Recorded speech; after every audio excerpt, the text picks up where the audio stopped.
Selamat datang di channel Ruang Ilmiah. Kali ini saya akan membahas mengenai ekonomi pertanian, khususnya ruang lingkup ekonomi pertanian. Jadi dalam pertanian itu tidak cukup hanya membahas pertanian secara mikro. Tidak cukup hanya membahas mengenai ilmu budidayanya atau masalah-masalah mengenai bagaimana melakukan pemberantasan hama penyakit, bagaimana melakukan pemanenan dan sebagainya. Tetapi banyak sekali masalah-masalah yang dihadapi oleh petani yang berkaitan dengan produktivitas atau penurunan produktivitas petani berkaitan dengan masalah sosial ekonomi pertanian. Nanti saya akan membahas apa-apa saja yang berkaitan dengan sosial ekonomi pertanian yang berhubungan atau yang mengakibatkan penurunan produktivitas di tingkat petani. Mari kita melihat terlebih dahulu konsep dan definisi dari ilmu ekonomi pertanian. Di sini ada beberapa konsep atau definisi ilmu ekonomi pertanian, tetapi hal yang saya dapat simpulkan dari definisi ini adalah, jadi ilmu ekonomi pertanian itu bagaimana kita mempelajari suatu perilaku ya, dalam masyarakat atau berkaitan dengan hubungan-hubungan antara manusia atau perilaku petani, ya, hubungan-hubungan antara petani dengan penyuluh, antara petani dan pemerintah.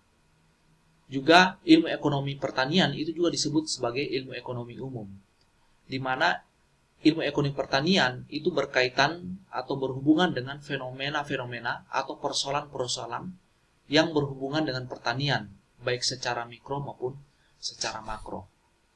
Nah, bagaimana itu persoalan-persoalan yang berhubungan secara mikro? Seperti yang saya sudah jelaskan tadi, bahwa secara mikro itu kita melihat dari sisi kegiatan produksi, ada kegiatan usaha tani atau budidaya, sedangkan secara makro itu dilihat dari aspek secara keseluruhan atau lebih luas. Ya. Misalnya adanya kebijakan-kebijakan pemerintah yang akan mempengaruhi dari petani itu sendiri, atau peraturan pemerintah, misalnya peraturan investasi, bagaimana mengenjot investasi sehingga petani bisa diberdayakan, bagaimana pemerintah mengeluarkan kebijakan dalam membangun lembaga-lembaga yang mendukung dalam usaha tani dari petani itu sendiri. Ya. Jadi secara makro atau secara eksternal itu juga bisa mempengaruhi dari usaha petani itu sendiri. Misalnya kegiatan produksi. Kegiatan produksi ini merupakan kegiatan lingkup yang agak sempit, ya, sehingga banyak membahas dari aspek mikronya. Dalam mempelajari aspek ini, peranan hubungan input dan output ini menjadi perhatian utama. Peran input bukan saja dilihat dari macam ketersediaannya dalam waktu yang tepat, tetapi juga dilihat dari segi efisiensi penggunaannya. Nah, maka hal-hal inilah yang menimbulkan kesenjangan antara produktivitas seharusnya dengan produktivitas yang dihasilkan. Jadi pada dasarnya, ada kesenjangan atau gap yang sulit diatasi petani dan ada gap atau masalah yang dapat diatasi petani. Hal ini dapat dibagi menjadi dua. Kesenjangan produktivitas pertama, ini adalah kesenjangan produktivitas dari hasil eksperimen dan dari potensial suatu usaha tani. Misalnya teknologi yang tidak dapat dipindahkan dan perbedaan lingkungan. Misalnya teknologi yang dihasilkan oleh para ahli yang bisa digunakan di luar negeri, itu belum tentu bisa digunakan di Indonesia yang daerah pertaniannya kebanyakan berbukit dibandingkan dengan luar negeri yang secara demografi itu lahannya lebih rata dibandingkan dengan di Indonesia. Begitu juga dengan perbedaan lingkungan. Perbedaan lingkungan antara satu daerah dengan daerah yang lain itu tentunya berbeda. Sehingga hal ini yang menyebabkan gap atau perbedaan hasil antara suatu daerah dengan daerah yang lain. Baik itu perbedaan lingkungan ya, iklim maupun dari segi tanahnya itu berbeda antar satu daerah dengan yang lain. Hal-hal inilah kesenjangan produktivitas yang tidak dapat diatasi oleh petani. Kemudian yang kedua adalah kesenjangan produktivitas dari suatu potensial usaha tani dan dari apa yang dihasilkan oleh petani. Ada dua faktor utama yang menyebabkan terjadinya yield gap 2 ini, yaitu kendala biologi dan kendala sosial ekonomi. Kendala biologi misalnya varietas atau perbedaan varietas adanya tanaman pengganggu, serangan hama dan penyakit, masalah tanah dan kesuburannya, dan sebagainya. Kemudian yang kedua adalah kendala sosial ekonomi. Kendala sosial ekonomi ini berkaitan dengan biaya, adanya penerimaan, kredit, harga produksi, kebiasaan dan sikap dari petani, kurangnya pengetahuan, tingkat pendidikan, adanya faktor ketidakpastian, adanya risiko dalam usaha tani. Jadi di pertanian itu sendiri kita tidak hanya atau petani tidak hanya menghadapi masalah-masalah biologi saja secara mikro, bukan hanya berkaitan dengan masalah-masalah adanya tanaman pengganggu, adanya serangan hama dan penyakit, adanya masalah tanah dan kesuburannya, ya itu secara biologi. Tetapi ternyata kebanyakan petani-petani itu menghadapi masalah-masalah dalam hal kendala sosial ekonomi. Kendala-kendala biologi ini banyak sekali sudah diatasi oleh para ilmuwan ya, dengan menemukan inovasi-inovasi baru, pupuk ya, pestisida yang bisa memberantas hama dan penyakit, bisa menghasilkan produksi yang bertonton. Tetapi kendala sosial ekonomi ini yang kebanyakan dihadapi juga petani. Ketika petani sudah menghasilkan bertonton dari hasil produksinya, tetapi petani tidak tahu ini hasil produksinya ini mau dipasarkan kemana, apakah ada pembelinya atau tidak. Kemudian masalah lain, misalnya kebanyakan petani juga memiliki masalah dengan biaya, memiliki masalah mengenai kredit, tidak menghitung hasil usaha taninya secara finansial, apakah hasil usaha taninya yang dia usahakan itu sudah menguntungkan atau tidak, berapa pendapatan dengan perbandingan keuntungan dengan biaya produksi yang dia keluarkan. Atau bisa saja hasil produksi yang dia hasilkan itu mengalami titik impas atau tidak untung maupun tidak rugi, atau ternyata petani hanya melihat ada hasilnya tetapi dia tidak mengetahui bahwa hasilnya tidak menguntungkan. Kalau kita melihat dari gambar ya, di sini dijelaskan yaitu model perbedaan hasil antara hasil dari lembaga eksperimen dengan hasil yang dicapai usaha tani. Jadi ada gap, ada kesenjangan antara lembaga eksperimen dengan hasil potensial usaha tani yang seharusnya. Hasil potensial usaha tani yang dihasilkan dengan hasil usaha tani yang sesungguhnya. Oleh karena itu, pemerintah secara eksternal atau secara makro mengeluarkan beberapa kebijakan atau peraturan untuk merangsang petani agar bisa berproduksi, sehingga hal ini diharapkan akan meningkatkan suatu produktivitasnya. Nah, dalam mengatasi masalah ini, ya, pemerintah secara makro mengeluarkan kebijakan, baik kebijakan harga maupun kebijakan non harga.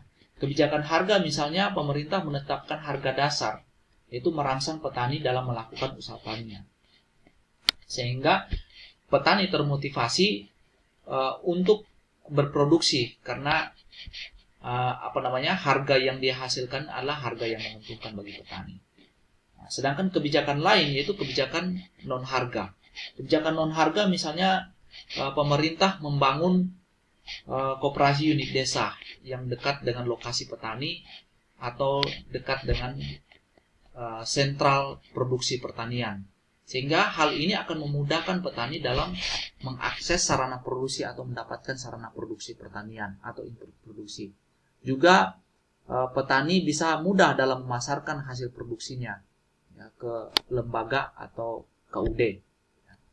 Namun kalau kita melihat atau kita mengevaluasi koperasi unit desa di Indonesia yang sekarang ini itu tidak berfungsi sesuai dengan fungsinya, ya, sesuai dengan kegunaannya. Nah, jikalau ini sebenarnya difungsikan atau dimanfaatkan pemerintah, sebenarnya hal ini bisa membantu petani dalam hal mengakses atau dalam hal meningkatkan produktivitas dari pertanian. Ya. Contohnya saja koperasi di Jepang, ya, di Jepang juga itu ada koperasi. Nah, koperasinya itu sangat berfungsi sekali bagi petani atau sangat menguntungkan bagi petani, di mana petani bisa mendapatkan sarana produksinya. Kemudian selain itu, koperasi yang ada di Jepang juga itu memudahkan petani dalam memasarkan hasil pertaniannya. Ya. Jadi dalam hal ini koperasi tidak memonopoli pasar, ya, di mana mematikan pasar-pasar yang lain atau perusahaan-perusahaan yang lain, menyediakan informasi pasar bagi petani agar petani dapat diuntungkan atau mendapatkan harga yang lebih tinggi dari pasar yang lain. Ya. Jadi petani bebas memilih. Kalau misalnya petani dirugikan oleh pasar yang lain, nah, koperasi bisa membantu dengan cara membeli hasil produksinya dengan harga yang lebih tinggi. Prioritas dari koperasi ini bagaimana petani itu bisa diuntungkan dan bisa mengakses dari segi modal, sarana produksi, kemudian bisa mengakses pemasarannya dengan mudah. Sarana produksi ini tidak cukup, ya, tidak cukup dalam menyelesaikan masalah dalam hal meningkatkan produktivitas. Tetapi ada masalah lain yang perlu dilihat, ya. Misalnya perlu ada upaya petani dalam melakukan efisiensi. Jadi usaha tani harus dijalankan secara efisien, baik efisien secara teknis maupun efisien harga dan efisien ekonomi. Efisiensi teknis, ya, bagaimana mengalokasikan faktor-faktor produksi agar produksi yang tinggi dapat tercapai.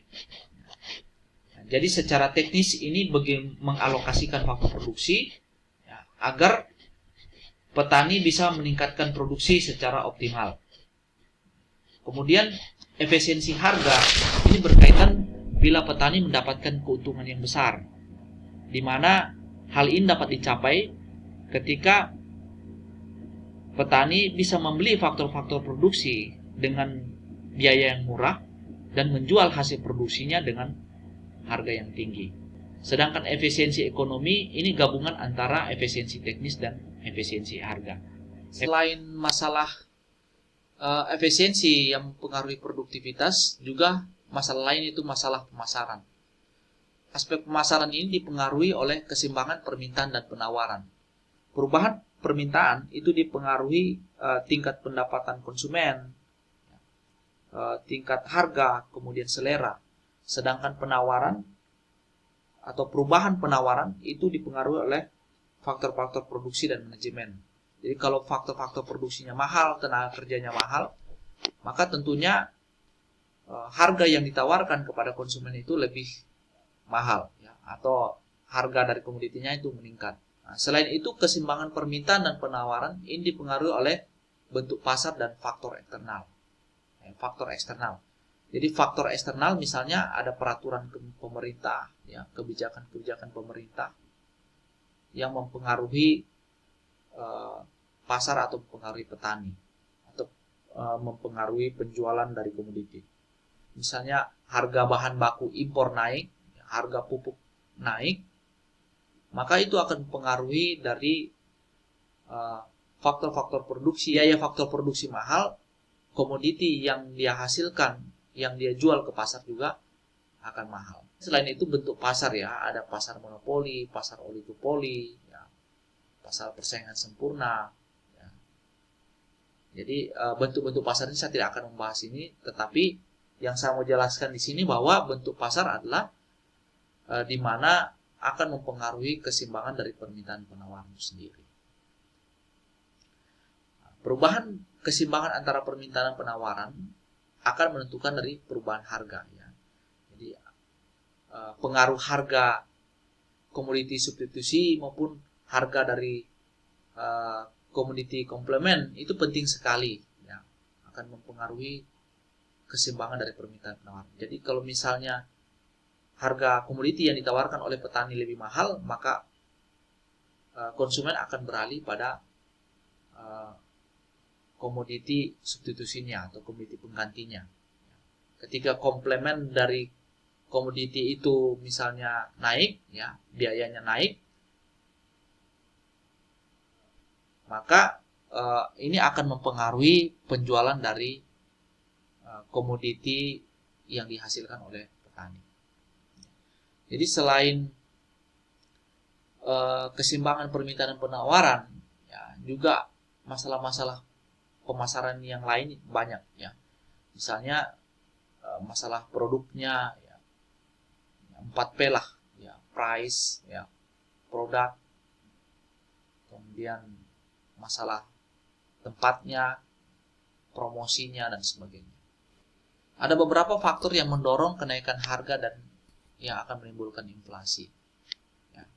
Faktor-faktor yang menaikkan harga atau terjadinya inflasi, itu kenaikan harga secara umum, itu berambisinya pemerintah untuk menyerap sumber-sumber ekonomi dalam jumlah yang lebih besar. Sehingga ini akan memonopoli dan dikuasai oleh pemerintah. Sehingga ini akan menyebabkan harga tidak bersaing dengan pihak swasta. Dampaknya atau implikasinya mendorong kenaikan harga itu sendiri. Kemudian yang kedua, masyarakat berusaha mendapatkan tambahan pendapatan yang relatif lebih besar daripada kenaikan produktivitasnya. Selain itu, yang mendorong kenaikan harga juga adanya harapan yang berlebihan dari masyarakat, sehingga permintaan barang dan atau jasa naik lebih cepat daripada tambahan output yang mungkin dicapai oleh perekonomian yang bersangkutannya. Jadi adanya permintaan barang atau jasa yang naik lebih cepat daripada tambahan output. Kemudian yang keempat, adanya kebijakan pemerintah, sehingga yang mendorong naiknya harga-harga secara umum. Adanya bencana alam, kemudian iklim, adanya banjir, itu yang menyebabkan juga yang mendorong kenaikan harga.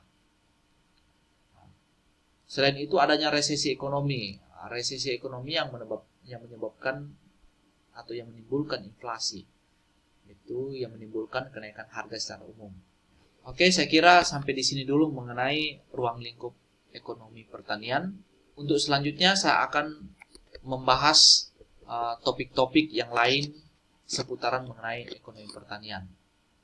Sekian dan terima kasih.